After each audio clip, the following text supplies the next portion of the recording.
Very good morning student. आज हम लोग एप्लीकेशन ऑफ गॉस थ्योरम पढ़ेंगे। पिछले क्लास में हम लोगों ने गॉस थ्योरम और गॉस थ्योरम को प्रूव किया था। तो आज हम लोग application of Gauss theorem.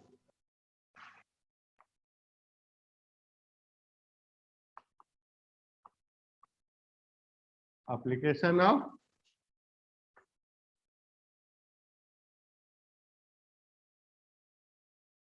Gauss's theorem.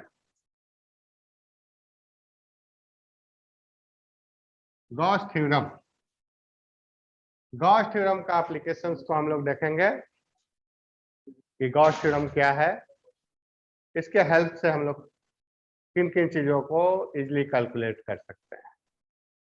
With the help of Gauss theorem, we can easily calculate value of electric field at any point due to different charge distribution. हम लोग Gauss theorem के help से कहीं पर electric field काफी आसानी से निकाल सकते हैं और उसी को आज हम लोग पढ़ना है।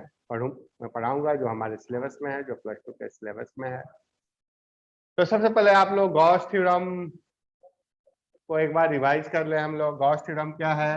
ये flux through any surface equal to charge enclosed by the surface divided by epsilon naught, और इसी को हम लोग लिखते हैं integral E dot D S surface integral. तो ये जो एक्सप्रेशन है, इसी एक्सप्रेशन का हम लोग यूज करेंगे। गॉस फ्लक्स क्या है? किसी जो कोई भी सरफेस है इसके थ्रू कितना फ्लक्स होगा। तो फ्लक्स क्या है? चार्ज इंटरनल, इसके अंदर कितनी चार्ज है, divided by epsilon not. Epsilon not क्या है? Permittivity in free space. हम लोग अभी जो भी बातें करते हैं, जो भी एक्सप्रेशन ले रहे हैं, वहां पे हम लोग फ्री स्पेस एज्यूम कर रहे हैं, तो वो फ्री स्पेस। तो ये फ्लक्स का फॉर्मूला याद रखेंगे कि फ्लक्स क्या होता है? Charge enclosed by the surface divided by epsilon not. Mathematically हम लोग इसको निकाल सकते हैं, surface integral of E dot D x, और इसको हम लोग प्रॉपर लिमिट में इंटीग्रेट करते हैं। तो ये अगर याद है तो हम लोग इसको आप लोगों को अपने खोपड़ी में याद रखना है। तो इसको आप नोट कर लें, इसको, इस एक्सप्रेशन को, और इसी का हम लोग यूज आज करने वाले हैं।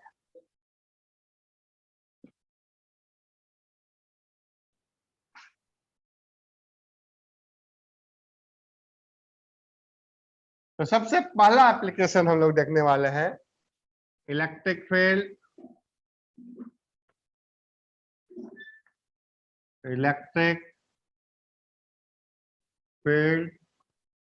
due to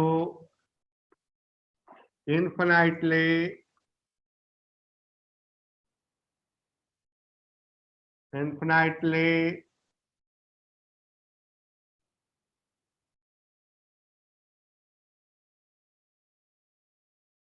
long charge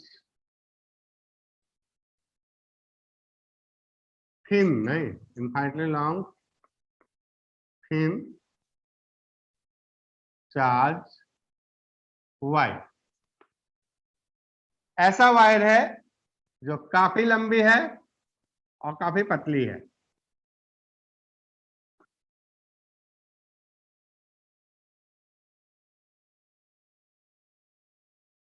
ये थिन चार्ज है, इनफाइनटली लॉन्ग है, लंबी है, काफी लंबी है, और इससे आर डिस्टेंस पे हमको यहां पर क्या करना है?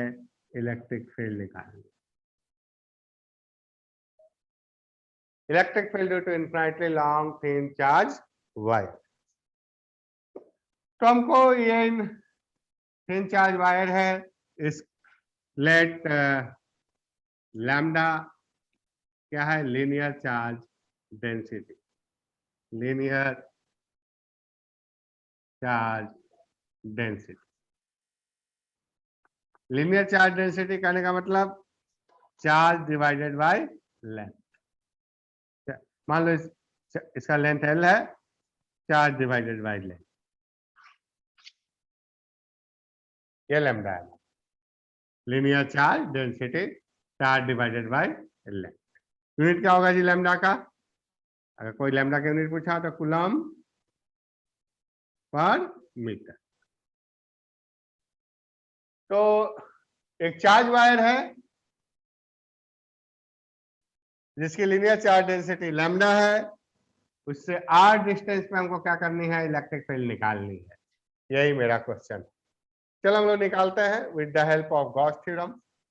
With the help of Gauss theorem हम लोग निकालेंगे। कैसे निकालेंगे? तो इसको देखिए, सबसे पहले हम लोग क्या करेंगे? r डिस्टेंस पे एक गॉसियन सिलेंडर ड्रॉ करेंगे। r रेडियस का एक हम लोग गॉसियन सिलेंडर ड्रॉ करेंगे। कैसे सिलेंडर ड्रॉ करेंगे? r है तो r रेडियस इधर भी होनी चाहिए। थोड़ा सा ऊपर ले जाओ, इसको और बढ़ा दे रहे हैं। ये इनफाइनाइटली लॉन्ग है, काफी लंबी है, काफी लंबी है।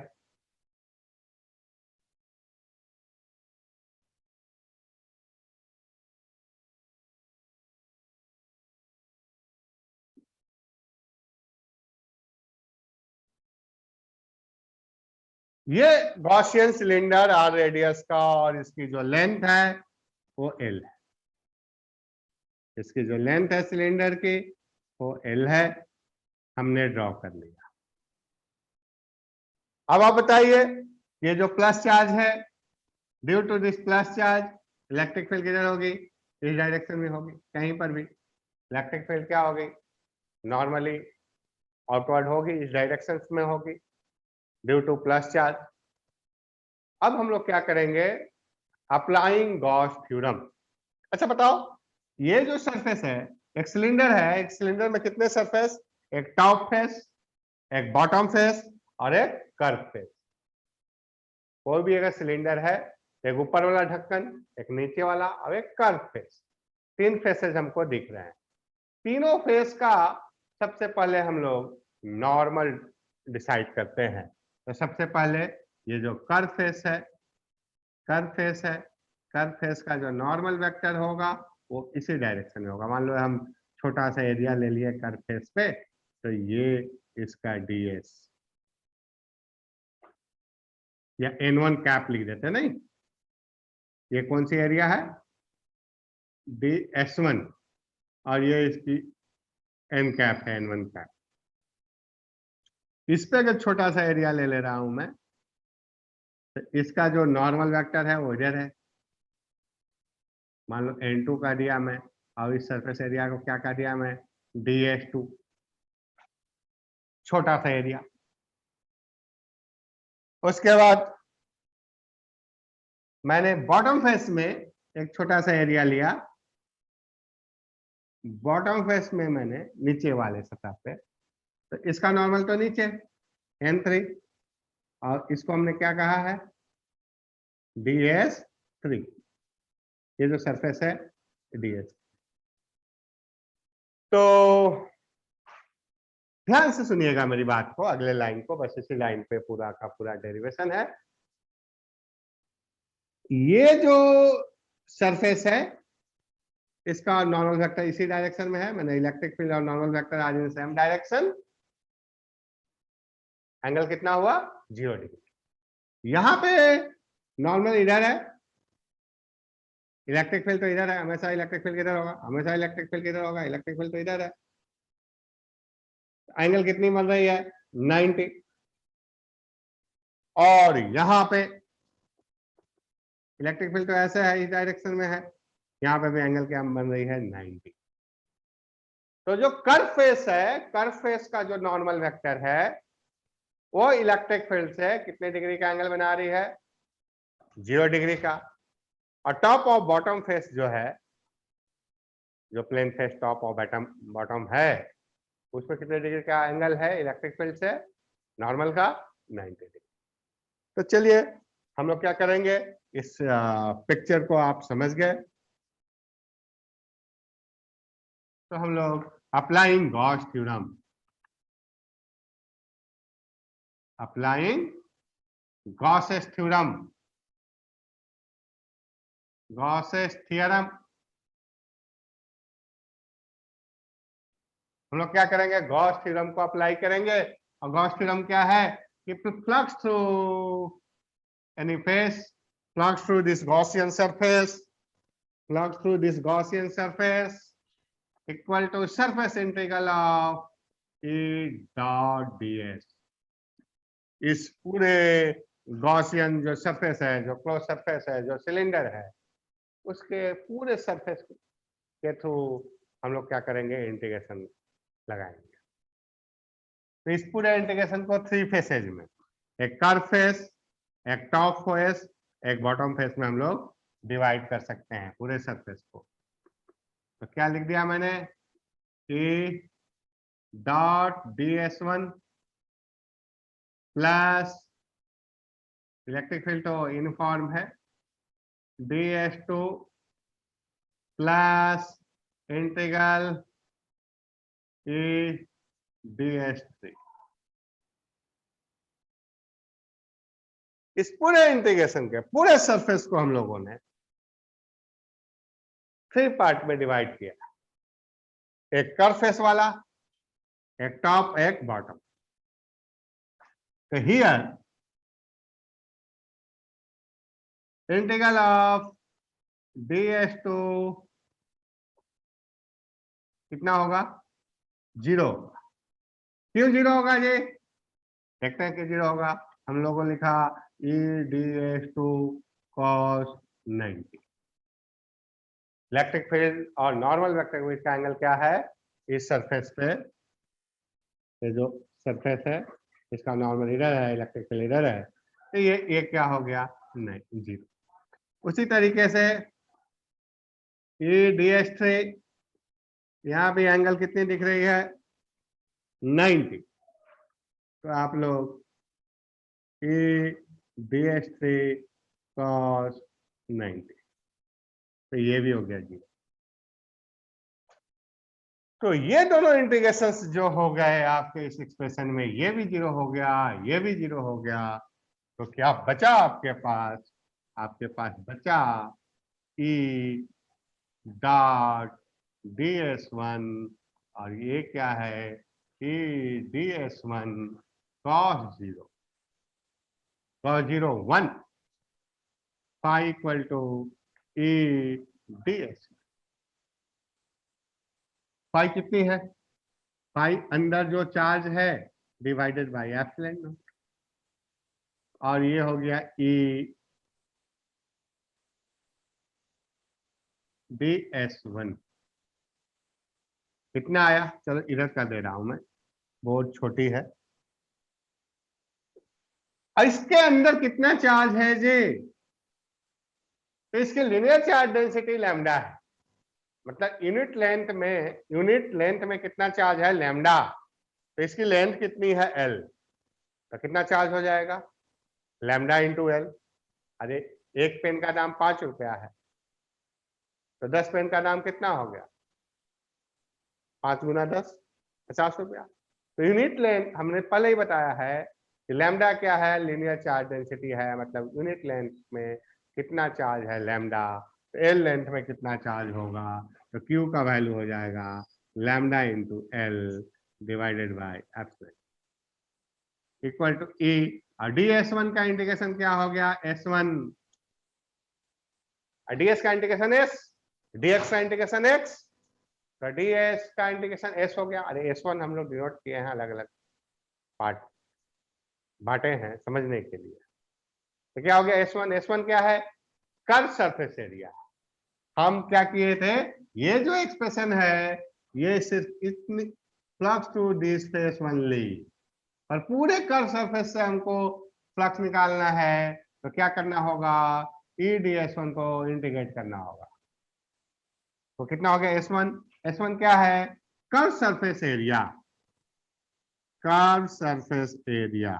तो कर्व सरफेस एरिया कितनी होती है जी, तब सरफेस एरिया 2πr/h, h की जगह पे क्या है l का सरफेस एरिया, 2πr सरकमफ्रेंस, अब h इसकी हाइट, हाइट कितनी है l, तो 2πrl, तो इससे ये कट गया, तो क्या बचा, lambda by epsilon naught equal to E into 2πr।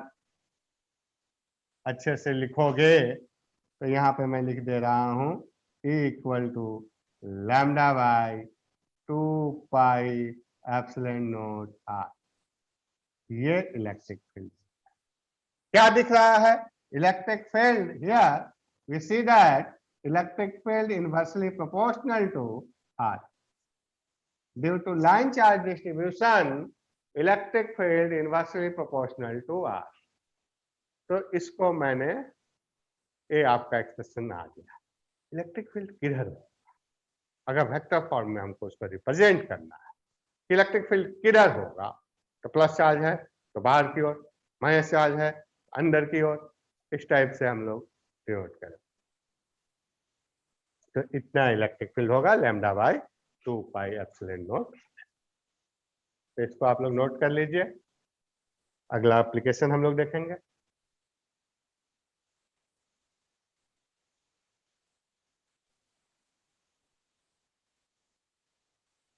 कोई कंफ्यूजन है तो पूछ सकते हैं।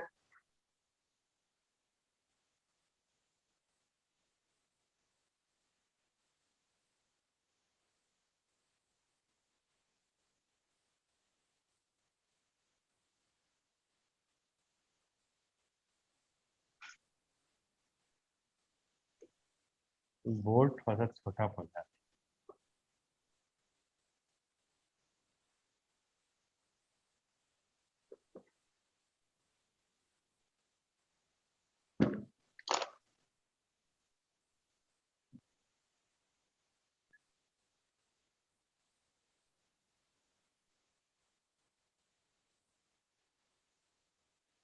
चलिए हम लोग आगे देखें और नेक्स्ट जो है हम लोग एप्लीकेशन देखेंगे, electric field due to infinitely plane sheet charge. पतली है काफी, कैसी है, पतली है, कागज की पन्ने की जैसे। ये देखो इस टाइप से ये सीट है, इतनी इतनी पतली है। अब इस सीट से आर डिस्टेंस यहाँ पर, यहाँ से कोई डिस्टेंस पे हमको क्या निकालनी है, इलेक्ट्रिक फील्ड निकालनी है। तो इलेक्ट्रिक फील्ड कैसे निकालेंगे, ध्यान से आप लोग देखेंगे एप्लीकेशन ऑफ गॉस थ्योरम को। जो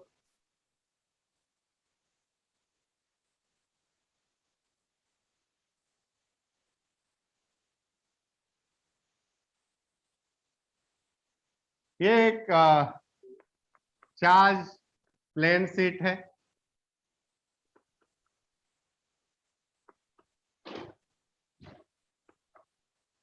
क्या है, इलेक्ट्रिक फील्ड, दूसरा एप्लीकेशन है electric field, electric field due to plane sheet charge, plane sheet charge,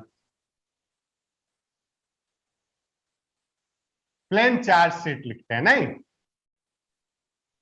charge sheet, charge sheet.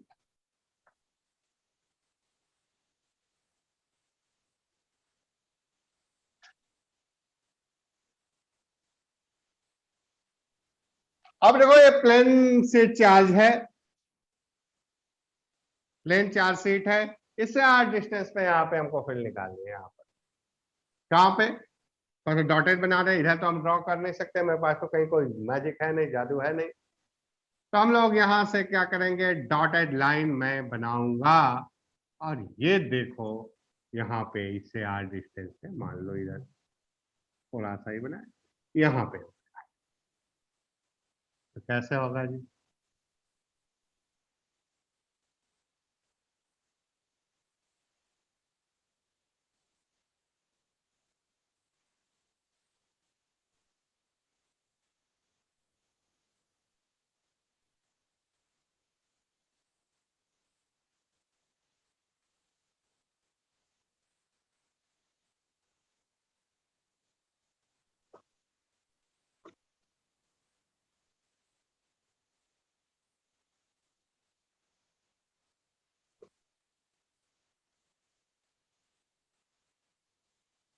ऐसा मैंने एक कहा आर रेडियस, यहां से आर रेडियस का नहीं, यहां से आर डिस्टेंस पे जो पॉइंट है यहाँ पे इलेक्ट्रिक फील्ड किधर होगी, इधर होगी, प्लस चार्ज है। यहाँ पे फील्ड किधर होगी, इधर होगी, अरे प्लस चार्ज है। ये सीट है, ये देखो ये सीट, ये इधर plus plus plus plus plus plus है, यहाँ से इलेक्ट्रिक फील्ड किधर होगी, ये प्लस है तो यहाँ पे इलेक्ट्रिक फील्ड किधर होगी, अवे होगी, बाहर बाहर की ओर। इधर इधर प्लस प्लस है, यहाँ पे इलेक्ट्रिक फील्ड किधर होगी, अवे होगी, इधर होगी। तो वही मैं दिखा रहा हूं कि ये एक, इसके दो फेस है ना, एक इधर फेस है, दूसरा इधर फेस। तो एक फेस पे इलेक्ट्रिक फील्ड इधर है, दूसरे फेस से इलेक्ट्रिक फील्ड इधर है। तो हम लोग क्या किया जाए, इसका ए है आपका एरिया, ये है एरिया। अब हम लोग इसके में कितने फेस, इलेक्ट्रिक फील्ड यहाँ, इसका नॉर्मल वेक्टर किधर है, n1 कैप इधर है, इसका नॉर्मल वेक्टर किधर है, n2 कैप इधर है दूसरे फेस का, और तीसरे फेस का नॉर्मल वेक्टर किधर है, n3 इधर। n1 इलेक्ट्रिक फील्ड से कितने डिग्री का एंगल बना रही है, इसका जो नॉर्मल है इस फेस का 0 डिग्री, इस फेस का नॉर्मल कितने डिग्री का एंगल बना रही है, ये भी तो इधर ही है, इलेक्ट्रिक फील्ड इधर ही है, कितने डिग्री का, 0 डिग्री। और ये कितने डिग्री का एंगल बना रही है, इलेक्ट्रिक फील्ड आपका इधर है, इस डायरेक्शन में है, नॉर्मल इधर है, ये तो आपका 90 डिग्री दिखेगा। यहां पे भी हम लोग उसी टाइप से अप्लाई करेंगे, applying Gauss theorem.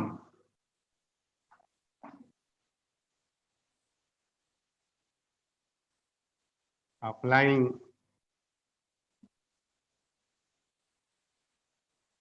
Gauss's theorem,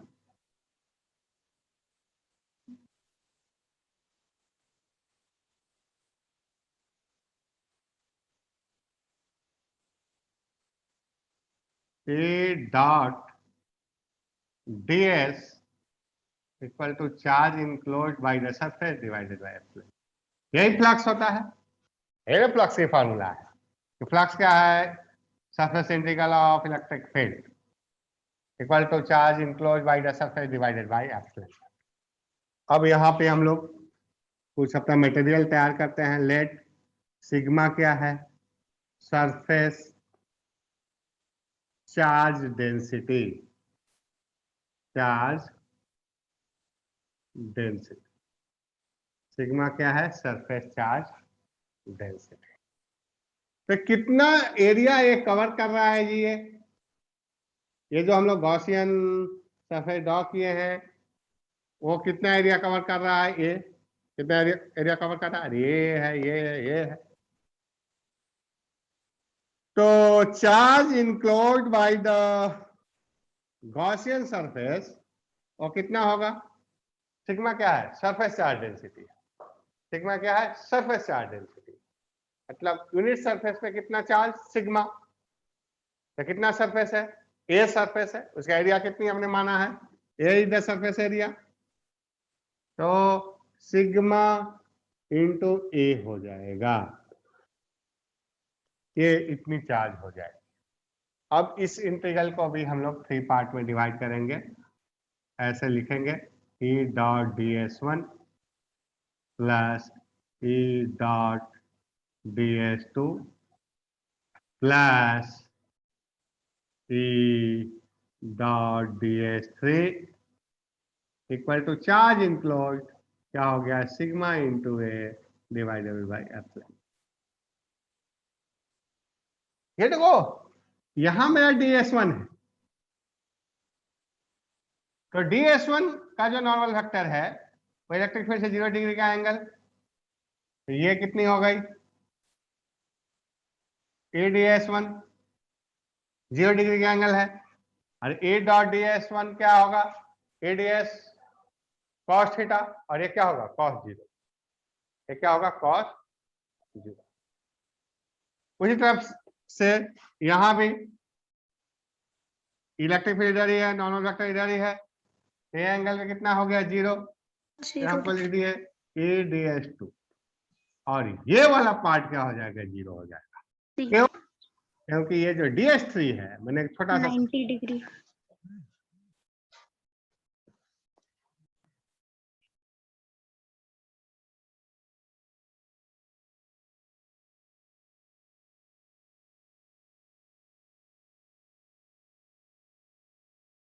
ये इधर है, तो ये sigma into A divided by epsilon.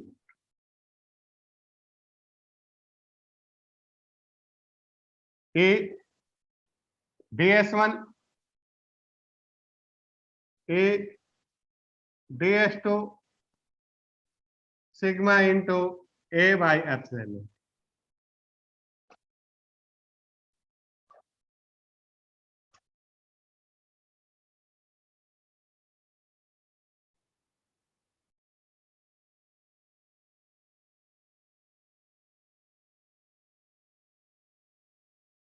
अब बताओ DS1 की इंटीग्रेशन, इसका इस S1 का एरिया का पूरा इंटीग्रेशन करेंगे तो क्या होगा, ये आएगा। ये कितना है पूरा, ये है। उसी तरह DS2 एक छोटा सा लिए थे सरफेस का, उसको पूरा इंटीग्रेट किए, मतलब समेशन किए पूरे, कितना एरिया निकलेगा, एरिया निकलेगा sigma into A by epsilon not. तो क्या हो गया ये 2EA sigma A by epsilon not, ये ए से कट गया तो कितना हो गया E equal to sigma by 2 epsilon, E equal to sigma by 2 epsilon naught, E equal to sigma by 2 epsilon, E equal to sigma by 2 epsilon. क्या हो गया E सिग्मा 2 नीचे चला गया। तो इलेक्ट्रिक फील्ड r डिस्टेंस पे sheet से plane sheet से r डिस्टेंस पे इलेक्ट्रिक फील्ड कितना होगा, सिग्मा बाई 2 एप्सिलॉन नॉट होगा, सिग्मा बाई 2 एप्सिलॉन नॉट। क्या दिखा जी बच्चों, क्या आपको यहां दिख रहा है, यहां आपको दिख रहा है कि electric field does not depend upon distance, distance पे इलेक्ट्रिक फील्ड डिपेंड नहीं कर रहा है। अगर ये प्लेन शीट चार्ज है, यहां से 1 सेंटीमीटर पे निकालो या 2 सेंटीमीटर पे निकालो या 3 सेंटीमीटर पे निकालो, हर जगह इलेक्ट्रिक फील्ड क्या होगा, सेम होगा। मतलब electric field independent of distance, मतलब directly proportional to r to the power 0, ऐसा रहेगा। 4 ऑप्शन दिए रहेंगे एग्जाम में कि electric field due to plane charge sheet proportional to, पहला r², दूसरा r का पावर -2, तीसरा r और चौथा r का पावर 0। कौन सा ऑप्शन करेक्ट है, r का पावर 0, किसी का पावर 0 क्या होता है 1 होता है। तो क्या दिखा, electric field due to plane charge sheet independent of distance, मतलब जहां पे आपको इलेक्ट्रिक फील्ड निकालनी है उस डिस्टेंस पे डिपेंड नहीं करता। चलिए तो इसको नोट कर लीजिए।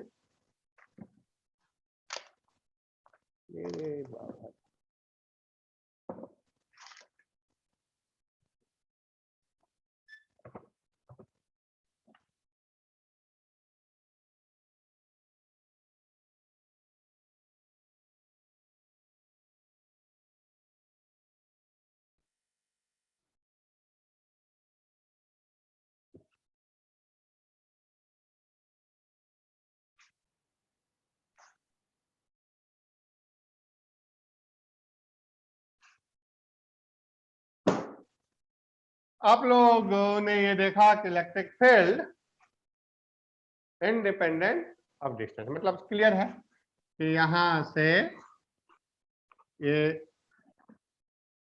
प्लेन शीट चार्ज है, प्लेन शीट चार्ज है, यहां से आर डिस्टेंस पे अगर इलेक्ट्रिक फील्ड निकालनी है तो ये तो इधर ही होगी, और कितना होगा सिग्मा बाई 2 एप्सिलॉन नॉट। अगर वेक्टर फॉर्म में हम लोग लिखेंगे तो sigma by 2 epsilon naught are cap. Are cap क्या है? आर कैप एक यूनिट वेक्टर है। आर कैप क्या है? Unit vector. R cap unit vector normally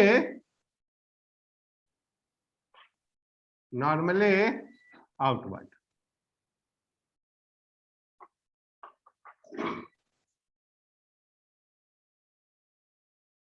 या ऐसे सीट रखेंगे, ऐसे सीट है तो हम कहेंगे कि ये आर जो है, आर कैप जो है यूनिट वेक्टर टुवर्ड्स राइट है। अरे हम जैसे खड़े हैं यहाँ से, यहाँ पे इलेक्ट्रिक फील्ड है राइट में, राइट हैंड है, इधर किधर है? इधर होगा, तो क्या कहेंगे? लेफ्ट। तो जो भी है, तो आर कैप किसकी डायरेक्शन को बता रही है? इलेक्ट्रिक फील्ड के डायरेक्शंस को बता रही है। चलिए, तो कितना होगा सिग्मा बाई 2 एप्सिलॉन नॉट और electric field independent of charge. अब छोटा सा क्वेश्चन हम लोग लेते हैं कि बाबू देखो एक सीट है, देखिए बड़ा अच्छा क्वेश्चन है, बहुत बार एग्जाम में आते हैं। ये सीट है और इसके पैरेलल इसके सरफेस चार्ज डेंसिटी सिग्मा 1 कितनी है? सिग्मा 1। ये दूसरी सीट है, इसकी पैरेलल रखी हुई है। ये दूसरी सीट है जो इसकी पैरेलल रखी हुई है और इसकी सरफेस चार्ज डेंसिटी सिग्मा 2 है। ये मेरा रीजन 1 है, ये रीजन 2 है और ये रीजन 3 है। We have to calculate electric field in different region। Question क्या है जी कि दो सीट है आपके पास,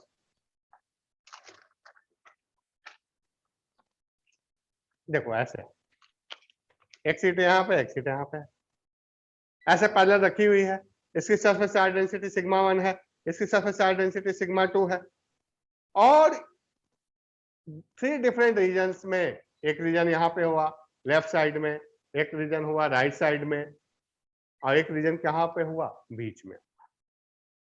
तो तीनों रीजन में आपको इलेक्ट्रिक फील्ड निकालनी है। तो इलेक्ट्रिक फील्ड इन रीजन 1 एक रीजन में हम निकाल रहे हैं, बाकी रीजन में आप ट्राई करेंगे। इलेक्ट्रिक फील्ड इन रीजन 1, ये पहले सरफेस का पहला का इलेक्ट्रिक फील्ड किधर होगा जी? यहाँ पे, अरे प्लस है तो इलेक्ट्रिक फील्ड इधर होगा E1।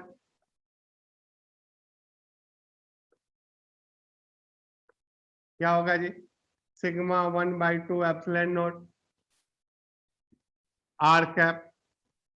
आर कैप क्या है? इसी डायरेक्शन के यूनिट वेक्टर को हम मान ले रहे हैं कि आर कैप क्या है? Unit vector. हम यहाँ पे खड़े हैं, अगर इस डायरेक्शन से देखोगे ये क्या है? लेफ्ट। आर कैप क्या है? Unit vector towards left.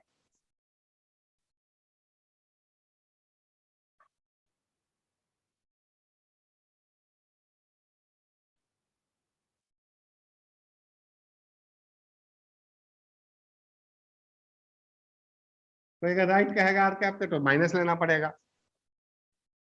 इसका इलेक्ट्रिक फील्ड भी किधर होगा? वो भी प्लस है तो इधर ही होगी। वो कितना होगा? Sigma 2 by 2 epsilon naught are cap. E net कितनी होगी? तो वेक्टर मेथड से हम लोग ऐड कर दिए, E1 plus E2। Sigma 1 by 2 epsilon naught are cap plus sigma 2 by 2 epsilon naught are cap. तो कितना हो जाएगा? 1 by 2 epsilon naught sigma 1 plus sigma 2 r cap. ये इलेक्ट्रिक फील्ड हो जाएगी रीजन 1 में। इसमें रीजन 1 में उसी तरीके से रीजन 3 में भी कैलकुलेट कर सकते हैं। रीजन 2 में आप ध्यान दीजिएगा, सिंपल है जी, कोई प्लेन शीट चार्ज है, उस रीजन में आपको किसी पॉइंट पे इलेक्ट्रिक फील्ड निकालनी है, तो सिग्मा बाई 2 एप्सिलॉन नॉट होगा। प्लस है तो बाहर की ओर, माइनस है अंदर की ओर, मतलब चार्ज की ओर, जो शीट चार्ज है उधर ही होगी। तो इसी को हम लोग करेंगे। अब देखते हैं हम लोग electric field in region 2। Electric field in region 2। अब बताओ, ये प्लस है, इसका इलेक्ट्रिक फील्ड इधर किधर होगा, E1 इधर होगा। अरे बाबा, तो क्या लिखेंगे हम लोग, सिग्मा 1/2 एप्सिलॉन नॉट, और आर कैप जो यूनिट वेक्टर है वो किधर है, इधर है। मेरा इलेक्ट्रिक फील्ड किधर आ रहा है, उधर आ रहा है, तो हम क्या लिखेंगे, माइनस आर कैप। ये बात समझ में आ रही है? अरे आर कैप जो इलेक्ट्रिक फील्ड की डायरेक्शन इधर मैंने लिया है, मेरा इलेक्ट्रिक फील्ड आ रहा है उधर, तो क्या करना होगा हमको, माइनस आर कैप लिखने का। मतलब ये कितना हो गया, minus sigma 1/2 epsilon naught are cap E2। इसका इलेक्ट्रिक फील्ड ये प्लस है, ये देखो ये प्लस है, इसका इलेक्ट्रिक फील्ड यहां पर किधर होगा, इधर होगा, इस रीजन में अवे हो। तो ये कितना होगा, सिग्मा 2/2 एप्सिलॉन नॉट, और इलेक्ट्रिक फील्ड इधर ही है, और यूनिट वेक्टर भी उसी डायरेक्शन में हमने एज्यूम किया है। इसको क्या लिखेंगे हम लोग, आर कैप। अब नेट कितना होगा, ई नेट,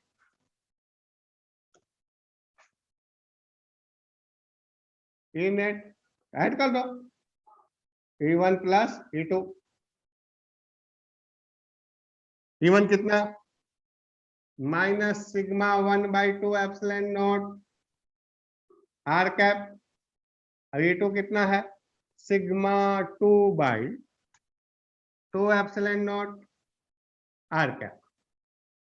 ऐड कर दो, आर कैप बाहर ले लिया हम लोगों ने, तो ये हो जाएगा 1/2 एप्सिलॉन नॉट बाहर ले लिया, तो ये हो गया sigma 2 minus sigma 1 R cap.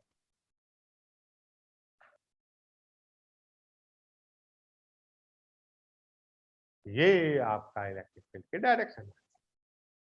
इसी तरीके से हम लोग रीजन 3 में इलेक्ट्रिक फील्ड हम लोग निकाल, रीजन 3 इसको नोट कर लीजिए।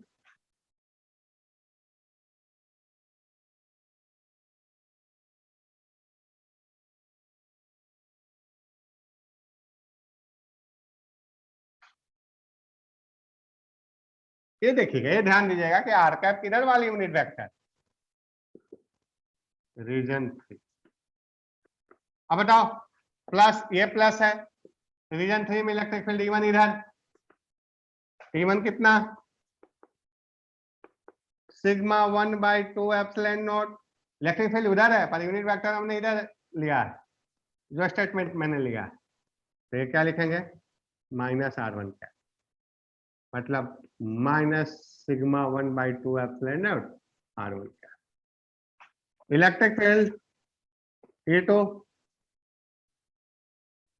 Sigma 2/2 epsilon not minus R2 cap, minus sigma 2/2 epsilon not R2 cap. ये नेट